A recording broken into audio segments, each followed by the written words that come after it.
সিজনের দ্বিতীয় ম্যাচে লেভান্তের বিপক্ষে কষ্টার্জিত ও নাটকীয় জয় পেয়েছে ইয়ামালের বার্সা। বল পজিশনে ঢের এগিয়ে থাকলেও প্রথমার্ধে কোনো গোলের দেখা পায়নি কাতালান শিবির।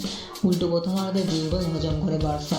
দুর্দান্ত এক কাউন্টার অ্যাটাকের মাধ্যমে কোনো প্রতিরোধ ছাড়াই 1-0 লিড নেয় লেভান্তে। পরবর্তীতে প্রথমার্ধের ইনজুরির সময়ে লেভান্তের প্লেয়ারের শট ডিবক্সের মধ্যে বালদের হাতে স্পর্শ করায় পেনাল্টি পায় লেভান্তে।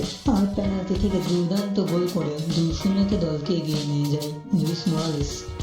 দ্বিতীয়ার্ধে আক্রমণাত্মক ফুটবল খেলায় মাত্র 7 মিনিটেই 2টি গোল শোধ করে দেয় বার্সা। পিডরির দুর্দান্ত শটে বিপক্ষ প্লেয়ারের মাথায় বল লেগে বল জানলে জড়ায়।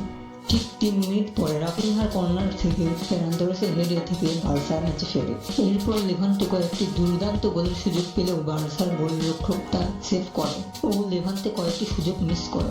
এই ম্যাচে বার্সার রক্ষণ ছিল অতি দুর্বল। ইনিগো মার্টিনেজের অভাব পুরো ম্যাচে ভুগিয়েছে বার্সাকে। ডিফেন্স নিয়ে কাজ না করলে লা লিগা শিরোপা ধরে রাখা কঠিন হবে বার্সার জন্য। ম্যাচ জয়ের জন্য বার্সার আক্রমণ এরপর আক্রমণ করলেও লেভান্তের লো ব্লক ডিফেন্স ভাঙা যাচ্ছিল না। ম্যাচের অতিরিক্ত সময়ে ইয়ামালের ক্রস থেকে ফেরান তোরেসের হেডে ম্যাচ থেকে জয় ছিনিয়ে আনতে সক্ষম হয় বার্সা। বার্সার ল্যাকিংসগুলো যেন হাতে কলমে শিক্ষা দিয়ে গেল লেভান্তে। আপনাদের কি মনে হয়, বার্সা কি পারবে রিয়াল মাদ্রিদকে উপেক্ষা করে লিগ শিরোপা নিজেদের ঘরে তুলতে?